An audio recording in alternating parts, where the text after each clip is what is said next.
Su boda farsa con el jefe de la mafia coreana era una farsa hasta que él se negó a firmar el divorcio. Los papeles estaban sobre la mesa, perfectamente organizados, con las líneas marcadas donde cada uno debía firmar.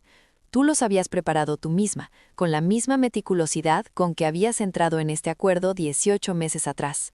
Limpio, ordenado, final. Eso era lo que habías prometido que sería este momento. Lo que no esperabas era el silencio. Kang Min-jae miró los documentos durante lo que pareció una eternidad. Los leyó, los volvió a leer, y luego, con la calma absoluta de un hombre que ha tomado decisiones que mueven mercados enteros sin cambiar la expresión, los apartó. No los firmó. No dijo que necesitaba tiempo. Simplemente los apartó. Y te miró. Con esos ojos que habías aprendido a leer en 18 meses de proximidad forzada. Ojos que decían exactamente lo que él nunca diría en voz alta. Y lo que decían en ese momento no era lo que habías preparado para escuchar. Si te quedas hasta el final de este video, entenderás qué lleva a un hombre que construyó un imperio sobre el control absoluto a negarse a firmar su propia liberación. ¿Y qué pasa cuando una mujer que entró con un contrato descubre que la única cláusula que importa nunca estuvo en el papel? Todo comenzó 18 meses atrás, con una propuesta que parecía simple, y que no lo era en absoluto. Para entender por qué él no firmó, necesitas entender por qué tú dijiste que sí. No fue ingenuidad, no fue desesperación.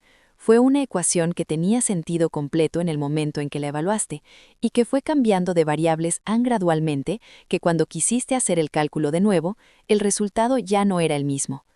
Eras traductora especializada en contratos corporativos coreanos, uno de los mejores perfiles para lo que él necesitaba. Alguien que entendiera los matices culturales, que pudiera moverse con credibilidad en ambos mundos, que no necesitara ser entrenada para actuar como alguien que pertenecía a ese nivel. La familia Hwang había puesto una condición para la fusión que determinaría el futuro de 3 generaciones del imperio Kang. El heredero debía presentarse casado en la reunión de enero, no prometido, casado. Kang Min-jae tenía 11 semanas, y tú tenías un padre con una deuda médica que ningún seguro cubría y ningún salario alcanzaba. La propuesta llegó a través de su abogado. Los términos eran claros: 18 meses de matrimonio visible, apariciones públicas coordinadas, ninguna obligación personal más allá de lo estrictamente necesario para la credibilidad, una cifra al finalizar el contrato que resolvía cada problema financiero que tenías, y una cláusula de divorcio limpio al término del plazo. Firmaste. Él firmó. El papel existía. Y 18 meses después, ese mismo papel estaba sobre la mesa, y solo uno de los dos estaba dispuesto a usarlo. Los primeros 3 meses fueron exactamente lo que el contrato prometía: distancia funcional, apariciones coordinadas, una convivencia que operaba con la eficiencia de 2 profesionales compartiendo un espacio de trabajo en lugar de un hogar. Él tenía su agenda, tú tenías la tuya. Se cruzaban en los eventos necesarios, cumplían con la performance requerida y regresaban cada uno a sus propios mundos dentro del mismo apartamento. Era manejable, era exactamente lo que habías calculado. El primer desajuste llegó en el 4.º mes. No fue dramático, fue una conversación a las 11 de la noche en la cocina porque ninguno de los dos podía dormir y el silencio del apartamento se había vuelto más pesado que el de estar en el mismo espacio. Él te preguntó sobre el libro que estabas leyendo. Tú respondiste.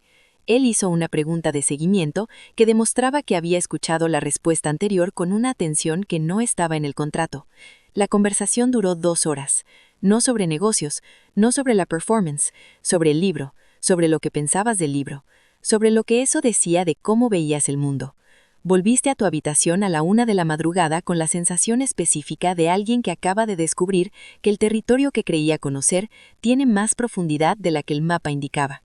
Y esa sensación, era exactamente lo que el contrato no había contemplado. Los meses siguientes fueron una acumulación de momentos que individualmente podían explicarse y colectivamente no podían ignorarse. La manera en que aprendió exactamente cómo tomabas el café sin preguntarlo, simplemente observando.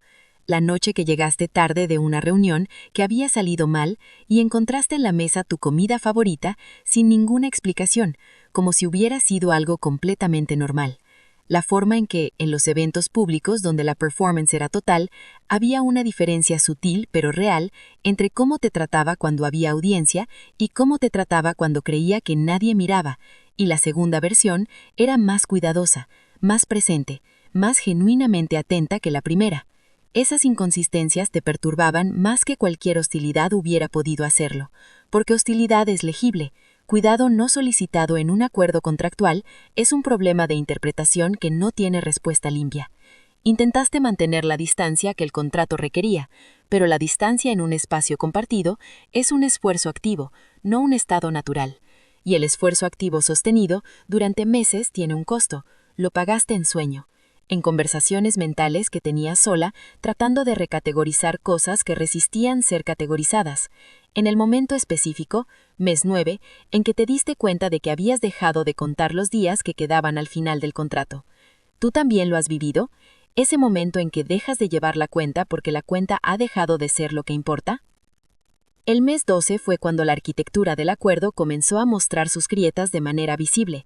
No en los eventos públicos, ahí la performance seguía siendo impecable, en los espacios intermedios, en los desayunos que habían pasado de silenciosos a conversados sin que ninguno de los dos hubiera tomado la decisión de que así fuera, en las noches en que uno de los dos decía algo y el otro respondía con la especificidad de alguien que ha estado prestando atención de verdad durante meses, en la manera en que el apartamento, que al principio había sido un espacio compartido por dos extraños con un contrato, había adquirido la textura de algo que pertenecía a los dos. Su madre llamó en el mes 13, no a él, a ti, para agradecerte algo específico que habías hecho por ella en una visita 3 semanas antes. Algo pequeño, que no habías mencionado a nadie, que habías hecho simplemente porque era lo correcto y porque te importaba ella, no el contrato, no la performance, ella. Cuando Min Jae se enteró, porque su madre se lo contó con el tono específico de alguien comunicando algo que considera importante, te miró de una manera que duró menos de 3 segundos y que no has podido dejar de pensar desde entonces. No fue gratitud, no fue evaluación, fue reconocimiento, del tipo que solo ocurre cuando alguien ve por primera vez o por fin algo que ya estaba ahí, pero que no había sabido nombrar. Los papeles del divorcio llegaron en el mes 17. Los preparaste tú misma porque preparar las cosas tú misma era tu forma de mantener el control sobre una situación en que el control se había vuelto cada vez más difícil de sostener. Los revisaste 3 veces. Todo estaba correcto. Eran exactamente lo que el contrato original prometía. Una salida limpia, justa, sin drama. Los pusiste sobre la mesa en un domingo por la mañana con el mismo cuidado con que colocas cualquier documento importante. Y esperaste. Él los leyó. Lento, con la atención que le daba a los documentos que decidían cosas que importaban.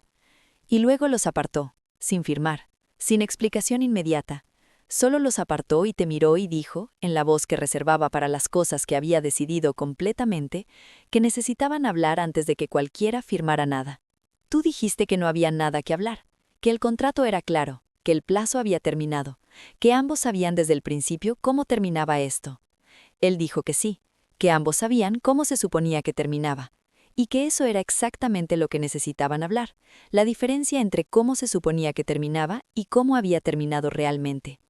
El silencio que siguió fue el más largo que habías experimentado en 18 meses de silencios compartidos. Y en ese silencio, con los papeles sin firmar entre los dos, algo que habías estado sosteniendo muy cuidadosamente durante meses comenzó a ceder. Aquí está lo que esa conversación reveló, y lo que esta historia dice sobre algo más profundo que su propio drama. Los acuerdos construidos sobre términos claros tienen una vulnerabilidad específica. No contemplan el tiempo.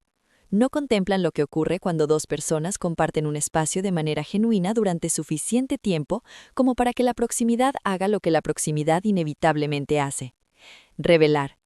Revelar quién es alguien cuando no está actuando. ¿Qué le importa de verdad? ¿Cómo responde cuando las cosas no salen según el plan? ¿Qué tipo de silencio mantiene y qué tipo rompe? Kang Min-jae había sido construido para no necesitar nada que no pudiera controlar. Y durante 18 meses de convivencia real, tú habías visto sistemáticamente lo que existía debajo de esa construcción, no porque lo hubieras buscado, sino porque vivir con alguien hace imposible no verlo. El hombre que apartó los papeles sin firmar no era el mismo que había firmado el contrato original. No porque hubiera cambiado fundamentalmente, sino porque tú habías visto suficiente de quién era realmente como para entender que la versión que el mundo veía era solo una parte. Y esa comprensión, acumulada sin intención durante 18 meses, era lo que hacía que los papeles sobre la mesa fueran más complicados de lo que debían haber sido. Investigadores sobre vínculos relacionales llaman a esto exposición acumulativa, cuando la familiaridad construida en el tiempo crea una conexión que ninguna de las partes diseñó, pero que ambas reconocen. ¿Lo has sentido alguna vez? ¿Conocer a alguien tan bien que ya no puedes fingir que no lo conoces? Y aquí está la entrega que prometí al principio, lo que realmente significa que él se negara a firmar. No fue control, no fue posesión, no fue el reflejo de un hombre que no acepta perder.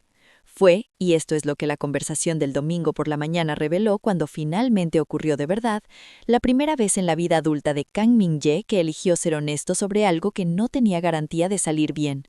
Le dijo que durante 18 meses había aprendido la diferencia entre vivir con alguien y compartir una vida con alguien, que había entrado al acuerdo sabiendo exactamente qué era y había descubierto, sin buscarlo, qué podía ser, que los papeles sobre la mesa representaban el final de algo que él no quería que terminara, no por lo que había sido al principio, sino por lo que había llegado a ser. Y te preguntó, con la voz de alguien que ha calculado todos los ángulos y ha llegado a la conclusión de que hay cosas que no pueden calcularse, si lo que habías construido en 18 meses de un matrimonio que comenzó como farsa valía la conversación que ninguno de los dos había tenido todavía. No te pidió que te quedaras, te preguntó si querías quedarte. La diferencia entre esas dos frases es todo. Una asume, la otra reconoce que la decisión es completamente tuya.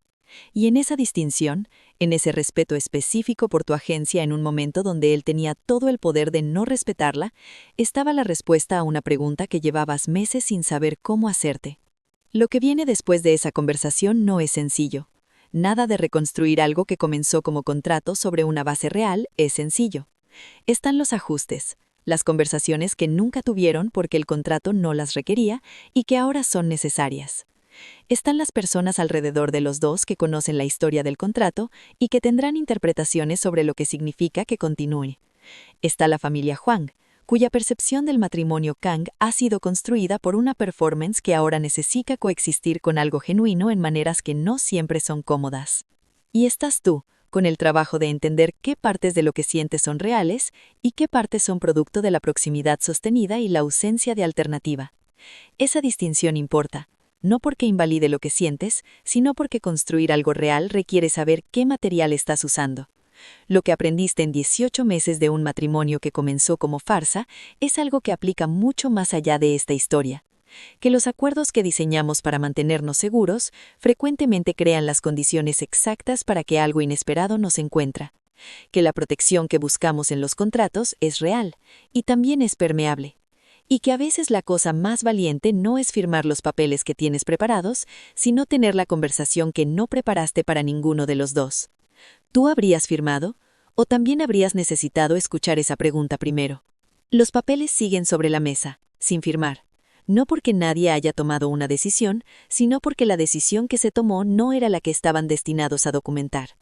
18 meses de un matrimonio que comenzó como una transacción y terminó con algo que ninguno de los dos tiene todavía las palabras exactas para describir. No porque sea indefinible, sino porque las palabras más precisas son también las más costosas de decir en voz alta cuando no hay garantía de cómo serán recibidas. Eso es lo real de esta historia, no el drama del rechazo a firmar, no la tensión de la mafia coreana o los imperios en juego. Lo real es ese momento específico en que alguien decide que lo que ha construido sin querer vale más que la salida que había planificado.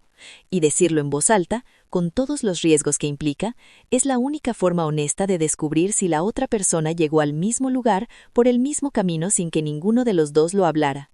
Si llegaste hasta aquí, cargaste esta historia de principio a fin. El canal continuar con historias así, complejas, humanas, oscuras en los bordes y honestas en el centro. Si esta te movió algo, ya sabes qué hacer. Y en los comentarios dime, ¿tú habrías firmado los papeles o también habrías necesitado escuchar esa pregunta primero? Nos vemos en el próximo.